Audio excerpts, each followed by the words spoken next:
Muy bien, estamos de regreso en nuestra edición de noticias y antes de seguir con las informaciones hacemos el alto habitual a esta hora para conversar con el entrevistado del día.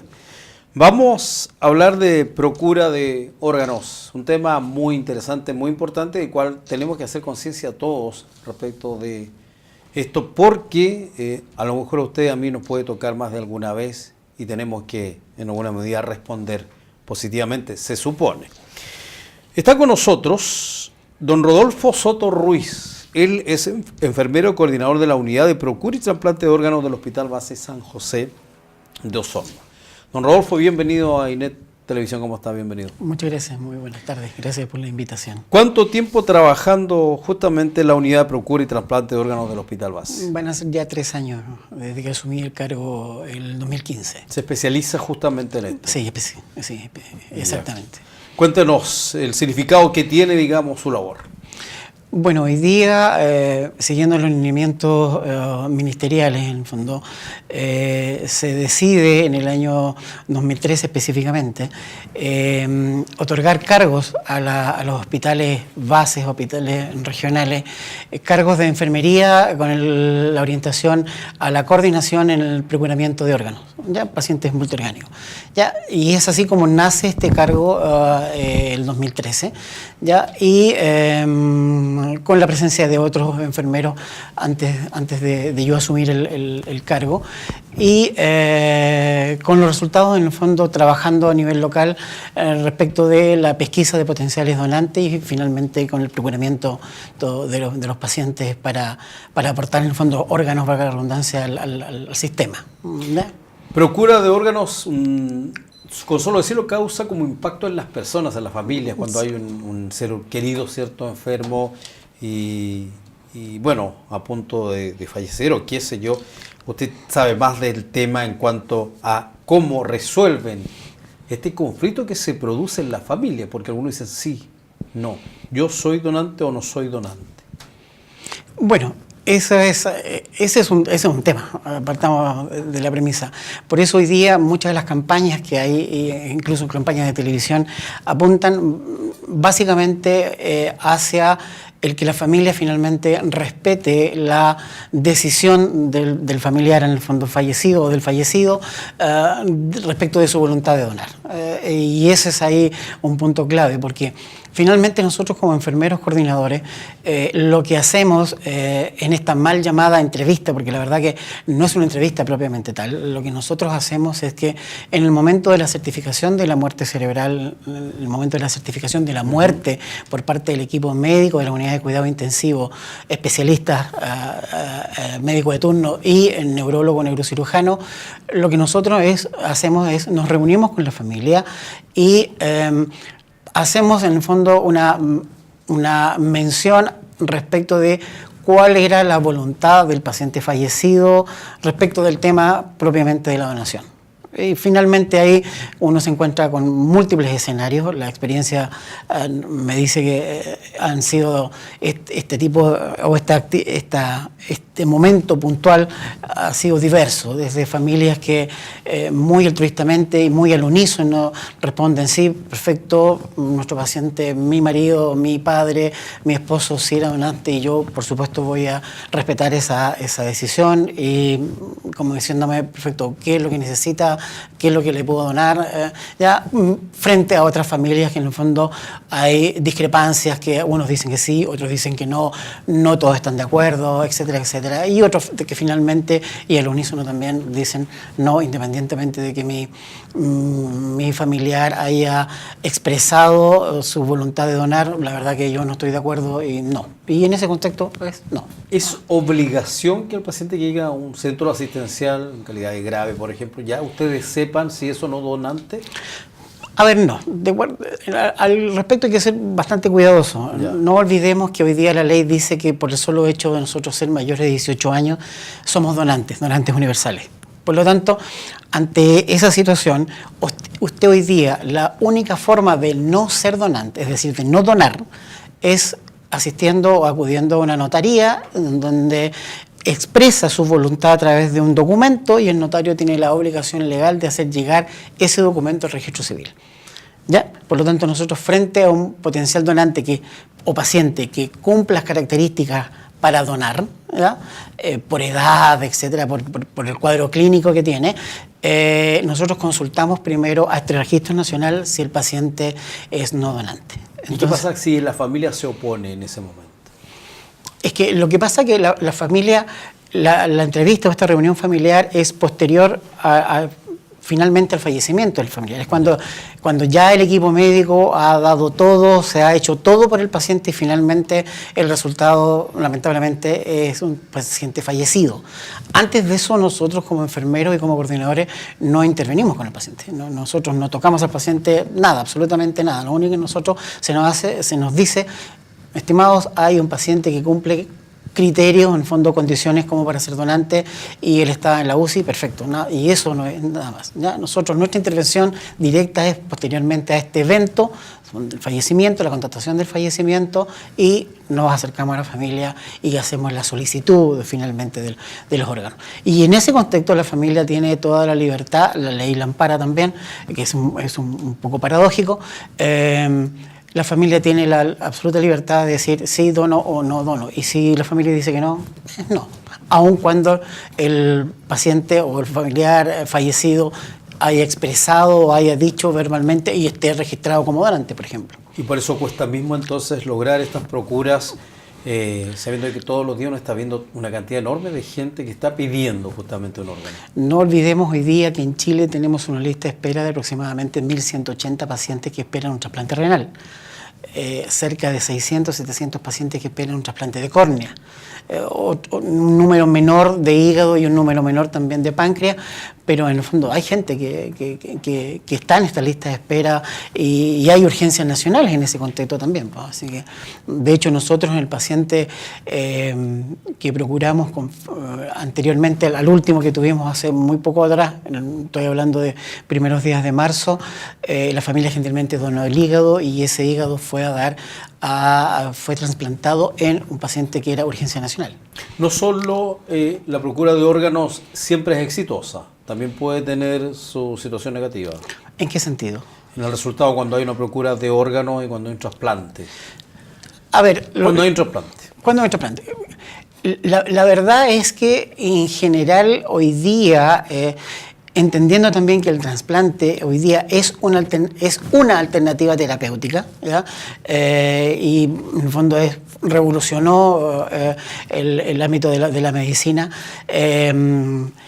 En general los equipos son muy especializados y la verdad que el seguimiento y la evaluación de la condición y las características de estos órganos es tan minuciosa y es tan estricta, está todo muy protocolizado, que la verdad es que es muy difícil que finalmente, o producto de un procuramiento y posteriormente un trasplante, ese órgano falle. Las fallas van orientadas probablemente hacia condiciones del paciente receptor que no aguantó, por decirlo en palabras simples, la cirugía o que tenía otras patologías asociadas que complicaban el trasplante, pero no netamente por falla del órgano propiamente tal, procurado. Don Rodolfo, aclara un poco a toda la gente, porque no todos tenemos, digamos, el derecho a lo mejor de saber exactamente cuáles son los órganos de la procura que dan vida, que sirven para ello. A ver, partamos de la premisa que de un paciente donante, usted o yo, podemos salvar hasta 8 vidas. ¿Ya? Ambos riñones, ahí ya tenemos un riñón diferenciado para un paciente. El hígado, que puede ser incluso seccionado hasta en 3 partes. Ambas córneas, válvulas cardíacas, corazón, pulmón. Ahora, para nuestra realidad local, la verdad que es extremadamente complejo el procurar, aun cuando la familia lo dona muchas veces, pulmones o corazón. Porque no olvidemos que geográficamente estamos lejos de los centros de trasplante de estos órganos, por lo tanto, la vida, por decirlo, la viabilidad de este órgano, luego que se extrae del cuerpo, se deja en condiciones y viaja a estos centros de trasplante, prácticamente no es viable. ¿Me entiende? Entonces, nosotros a nivel local acá lo que procuramos habitualmente son riñones, hígado. y córneas, porque en el fondo, por los tiempos que estos órganos pueden permanecer fuera del cuerpo, nos permiten en el fondo procurarlos, en el fondo, y extraerlos. Le voy a hacer una pregunta muy difícil, delicada. Cuénteme. ¿Existen personas y familias que puedan decir, ya, doy los órganos, pero no los doy, los vendo? No, no existe. Hoy día... ¿Nunca ha ocurrido? No, nunca ha ocurrido. La verdad que hoy día, por ley también, la venta de órganos y la publicidad de la venta de órganos está penada por ley. ¿Ya? La gente siempre me hace esa pregunta, sí. Siempre que hacemos capacitaciones, incluso en los colegios, que ahora hemos estado haciendo mucha capacitación, me preguntan, don Rodolfo, el tráfico de órganos en Chile es absolutamente improbable, no es viable, porque es como el eslogan, para que haya trasplante tienen que haber donantes, por tanto tiene que haber un órgano X que está donado, pero ese órgano X no se trasplanta al azar. Existe en el fondo una lista de espera y que se hace todo un análisis de los receptores y finalmente va al mejor receptor. Hay un tema de histocompatibilidad, partiendo por el grupo sanguíneo, se fija más otros estudios analíticos más específicos que en el fondo me dicen que para este órgano X que yo tengo acá, este paciente X que está en Concepción, en Santiago, es el mejor receptor. Entonces, pensar que el tráfico de órganos es como yo muere un individuo, le saco los órganos, sí, pero ¿quién? ¿Hay alguna clínica que se va a prestar, por ejemplo, para hacer un trasplante? Esos médicos que son especializados en eso, entonces hay que entrar a pabellón. ¿Habrá alguna institución de salud que se vaya a arriesgar en el fondo a hacer este procedimiento? Hay un tema de histocompatibilidad. Si yo no tengo el estudio del receptor, difícilmente yo puedo asegurar que este órgano traficado, vendido, qué sé yo, vaya a ser compatible finalmente con el receptor. Entonces, eso es casi imposible. Y de hecho, yo siempre lo digo, en el momento que yo como profesional vea algo que a mí no me parezca desde el punto de vista ni ético, ni moral, ni profesional, yo voy a dejar de hacer esto. Así, eso se lo aseguro. Y sin pecar de ser clasista, un indigente o cualquier persona puede ser donante de tu órgano, a donárselo a otra persona. El procedimiento es el mismo, el traslado vía aérea, cuando hay que hacerlo. Todo es igual, no necesita ni requiere una asistencialidad, no requiere, digamos, estar en un buen ISAPRE. No, es así. En el fondo, la lista de espera es una lista única nacional, en donde están tanto pacientes ISAPRES como pacientes FONASA. Y de hecho, esa también es una pregunta recurrente que siempre me hacen. Y la respuesta es muy simple. De hecho, para las estadísticas, y las del año pasado así también lo ratifican, la mayor cantidad de beneficiarios o receptores está en FONASA. No está en el sistema privado. Lo que pasa que ahí hay un fenómeno mediático que muchas veces en el fondo los canales hacen mucha publicidad respecto de un caso puntual. Se fija que está en la clínica Las Condes, que están a la espera de órganos, y eso en nada, absolutamente en nada, históricamente y estadísticamente está comprobado que en nada favorece finalmente a la donación. Al contrario, la gente sigue quedándose con ese concepto que hay un juego de clases y que se donan los pobres y se trasplantan los ricos, y eso le aseguro que no es así. Porque, insisto, volvemos al mismo tema anterior. Esto es un tema de histocompatibilidad, no es un tema de que yo coloque más dinero en la mesa, por decirlo, menos dinero en la mesa. Ahora, la compatibilidad órgano hombre-mujer. Sí, por supuesto, sí, no hay ningún problema en eso. ¿Es sí. común? Sí. No pasan las compatibilidades por el sexo, sino que por otra, por ejemplo, lo que le decía sangre, hay grupos sanguíneos que sí pueden ser donantes universales y otros que no puedo trasplantar un órgano de un grupo sanguíneo X a otro que no vaya a ser compatible porque hay un rechazo, ya partiendo de ahí hay un rechazo, entonces hay que tener cierta precaución. Por eso todo esto, estimado, es un procedimiento, un proceso que está absolutamente protocolizado, absolutamente normado, y hoy día está absolutamente vigilado. De hecho, nosotros, todas nuestras acciones que hacemos como enfermeros coordinadores son subidas a una plataforma informática, en donde nosotros también nos están controlando desde Santiago y orientando en el fondo a qué es lo que tenemos que hacer en casos puntuales. Enfermos crónicos no pueden ser donantes. ¿O relativo? Es relativo, sí. Hoy día no olvidemos que en esta lista de espera nacional y en las listas de espera nacional de diferentes órganos hay pacientes diabéticos también. Sí, por supuesto. Hoy día es tanta la necesidad que incluso hay un concepto de receptor marginal y donante marginal. ¿En qué sentido? Alguien pudiese decir, y nos ha pasado también, oiga, mi papá tiene 75 años, ¿puede donar? Sí, claro que puede donar, porque probablemente en la lista de espera hay algún paciente que es histocompatible y que tiene 75 años o 74, 73, y es perfectamente viable el trasplante. Don Rodolfo, proyectos nuevos en la unidad, procura de tejidos, tanto amnios como hueso, ¿no? Eso Lo escuché en una exposición ahí mismo en el Hospital Base. Sí, la verdad que en ese contexto igual estamos siendo pioneros. ¿Pioneros acá en el hospital?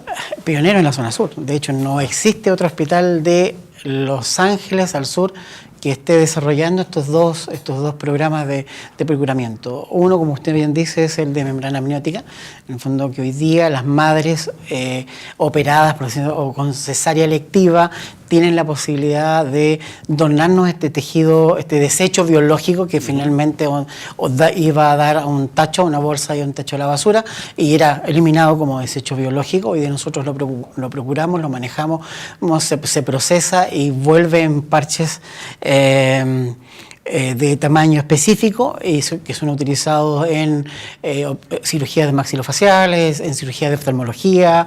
Hoy día el manejo del paciente gran quemado pediátrico también, hay un estudio que está por salir de la Universidad de Valparaíso que igual va a venir a revolucionar en el fondo el uso del amnios en los pacientes quemados con excelentes resultados. Y en el contexto del procuramiento de hueso también estamos siendo pioneros, dado que en las operaciones o algunas operaciones de instalación de prótesis de cadera, finalmente para que el traumatólogo instale la prótesis había que cortar la cabeza del fémur, en el fondo para atornillarla y fijarla, y ese trozo de huesos era eliminado igual que un desecho biológico, como le comentaba, de la membrana, y se va a la basura.